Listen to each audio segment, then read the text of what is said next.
Hi, I'm Gina Ventola, practice manager for Ventola Law. One of the best parts of my job is meeting with business owners. However, at times, it can be difficult to meet in person. That's why I started this show, to introduce you to local business owners in our community. Join me on Your Virtual Coffee, a new kind of networking.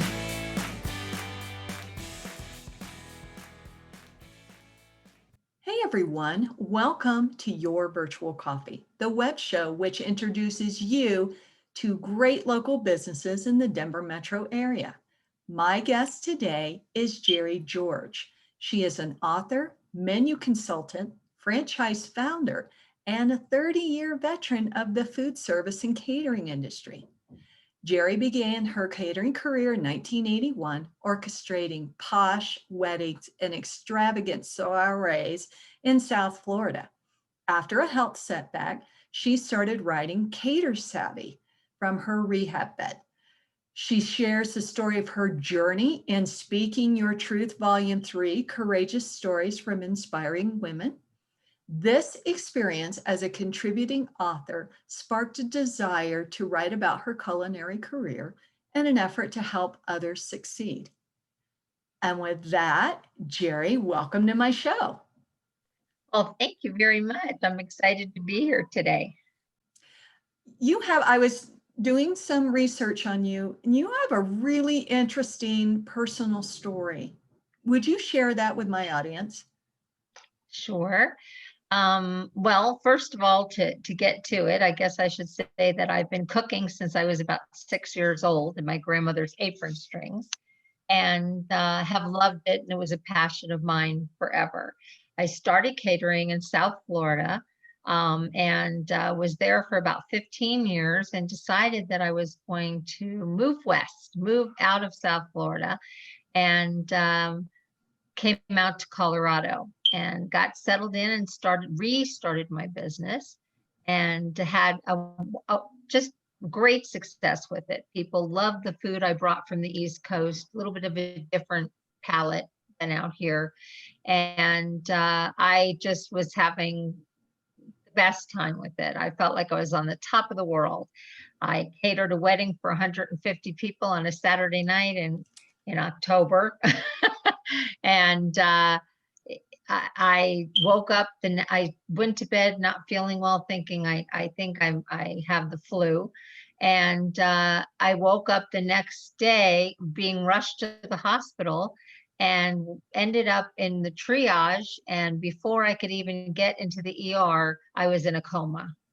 And I woke up 28 days later, found out that I had bacterial meningitis, viral meningitis, and sepsis all at the same time, and that the doctors had written me off and told my family at about the 10th day or so that I wasn't coming back. I had an entire storefront with walk-in freezers and coolers and a staff and a business that was just going great and booked up for the holidays, and no one knew what to do. No one knew where to go, what to do. I did wake up, surprised the doctors, and actually when I woke up I was deaf, and I now have a cochlear implant which helps me to communicate, and I had to have several toes amputated. And basically, my catering life was over as far as I was concerned. It was a long road back. I had to go through rehab, as you mentioned, about 4 months of rehab. And it's funny because when you think your life is coming to an end and you think that there's no way out of this, my first exercise was to put 2 fingers together like this. This is all I could do. And I couldn't see any way out. But I am a Christian gal, and I do believe in God, and I did visit heaven in a suburban sort of way. I guess I was coming back. I didn't get to see some of the things other people see, but I did see the incredible light and love, felt the love and all of that, which is another story.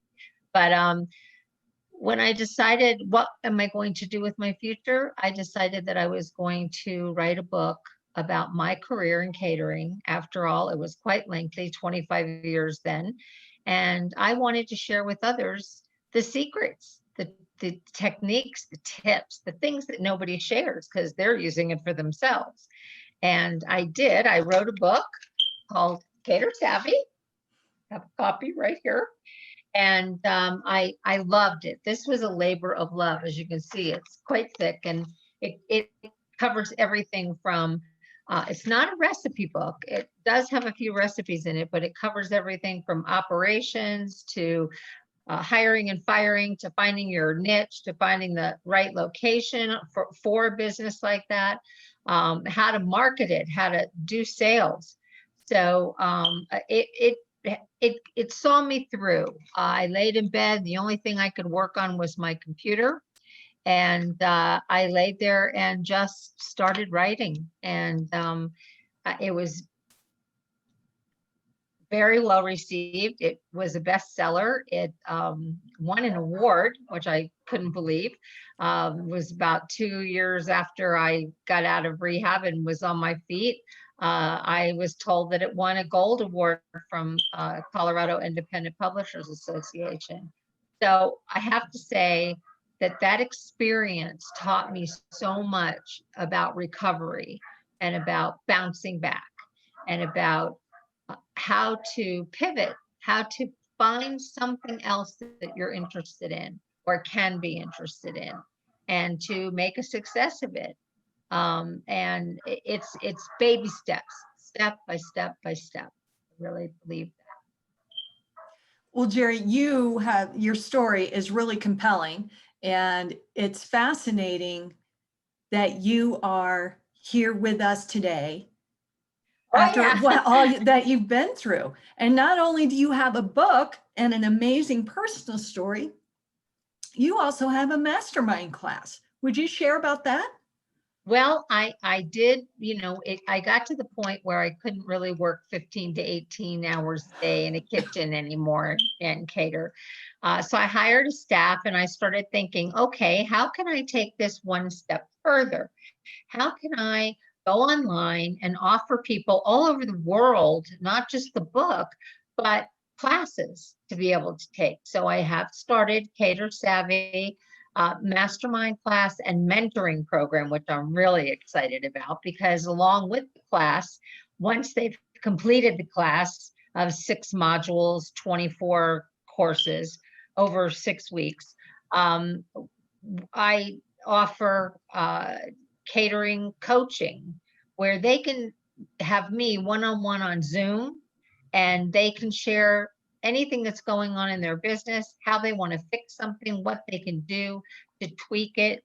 And I think that's so necessary. Catering, like many businesses that don't have colleges. I mean, there's culinary schools, but they're quite expensive.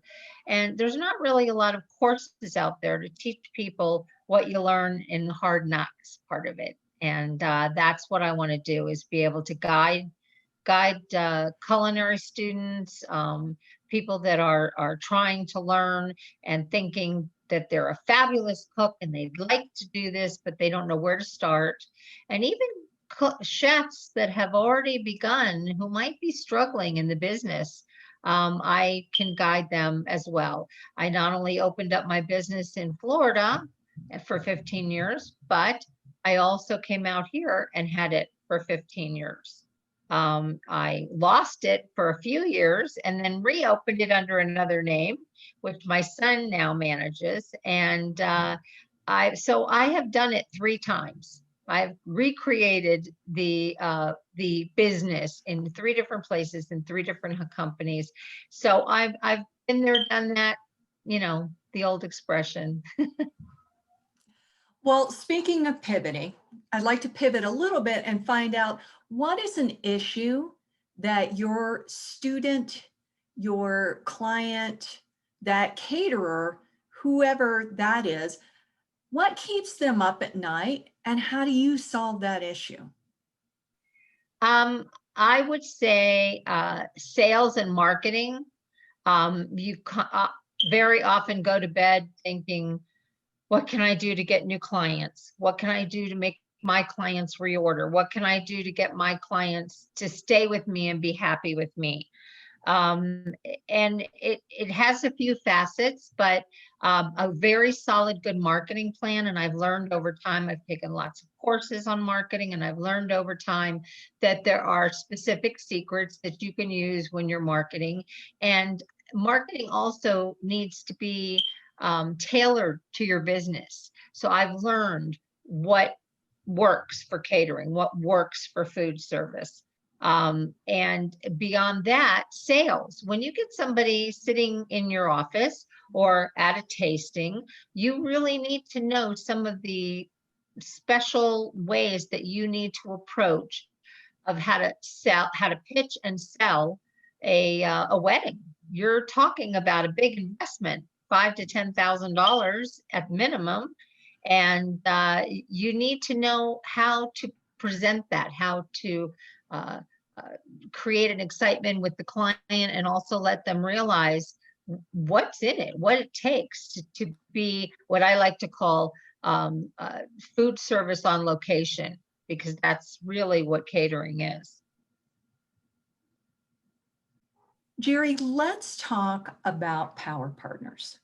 Now, for our audience, power partners are those businesses who target our ideal client but are not our competition. One example I use on this show is a hairstylist and a personal trainer. They both tend to target people who, want to look good or want to look better. And so instead of competing with each other, these two businesses can work together and probably do referrals back and forth. So Mhm. with that, Jerri, first let's talk about who is your ideal client? My ideal client is the people who have a passion for food, foodies, who want to take it a step further. Culinary students that are learning what they need to do, but maybe not all the tricks of the trade. Um, People who are novices who have either opened up a catering business or dreaming of starting it, and also, believe it or not, professionals that are struggling, those that have already hung out their uh, what do they call that? Like their shingle, for lack of a Yes, better word. that's what I was looking for. Hung out their shingle, and yet they're struggling behind the scenes. So I like to swoop in and help them and where they are. I meet them where they are and tell them different experiences that I had and things that I've learned over time.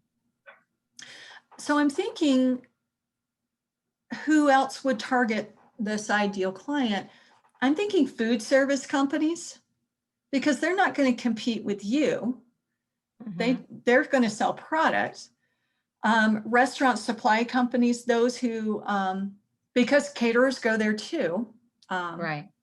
Well, and people who want to deal with better trained caterers, it would be venues. Oh, Um, like event planners too, right. right? Hmm. Oh, And those people, corporate planners, they are so busy, and yet they want to pull the right person. So they're gonna look for somebody. I'd like to get Cater Savvy into a certificate program in the near future, so that people can actually say, I've been trained, I have this training. And that type of person, anyone who is um, uh, looking to connect with food, would be, a really good person, for me to connect with. so for that person to connect with you, what is Mhm. the best way for them to do that? Email. Because of my deafness and my cochlear implant, it's better not to call me. My email is really simple. It's just catersavvy@gmail. Okay. So, And we will include slides at the end that have this information. So if you're watching this out there and you're like, oh, how do I get a hold of her? It will be at the end of this video. Jerri, any last thoughts? No, just that we have found in recent times that you never know what's coming up. You never know who's going to be in the White House. You never know what's going to be happening in this world. And I think that the main thing is to keep an open mind, to learn, to pivot. There are many ways to do that, and to have a lot of faith, and to allow God to lead you. Listen to your heart, listen to your gut, because I always check my gut. I'm always checking, like, is this the right move? Is this the right move? And believe it or not, catering led me, and bacterial meningitis led me into writing again, which I used to do in high school. And my gosh, I love it. So I've written a murder mystery with a caterer as the main focal point. I'm writing my memoir. I'm writing a historical romance based on my parents' life, from going from New England to South Florida, all on the seashore. And I'm having a blast. And now I'm doing the course. So I think that, my days of catering per se are going to be over, and I'm going to be writing as a career. So you never know what's ahead. I love that so much. Jerri, you have a lot going on, and you have a lot to offer, which I think is great, between your books, between your mastermind class. I just want to tell you, thank you for coming on my show today. Oh, thank you for having me. It's really helping to catapult me and to give me practice in talking about what I'm doing, because my ultimate dream is to start speaking out in groups and large groups, and bringing that sense of, I can conquer it, I can overcome, I can do this. And if I can't think of a better way to serve people than to give them hope. And that's my ultimate dream. So you and I will talk again when I've got my ultimate dream going, and I'm giving all these motivational speaking engagements going. Well, I am looking forward to that. Great. And to my audience, thank you for joining us today. We could not do this show without you. Thank you for watching. Be sure to subscribe to our YouTube channel, which there should be a button right down the bottom that says subscribe. There you go. And at Your Virtual Coffee, we love business people. So business people, let's talk. Bye, everybody.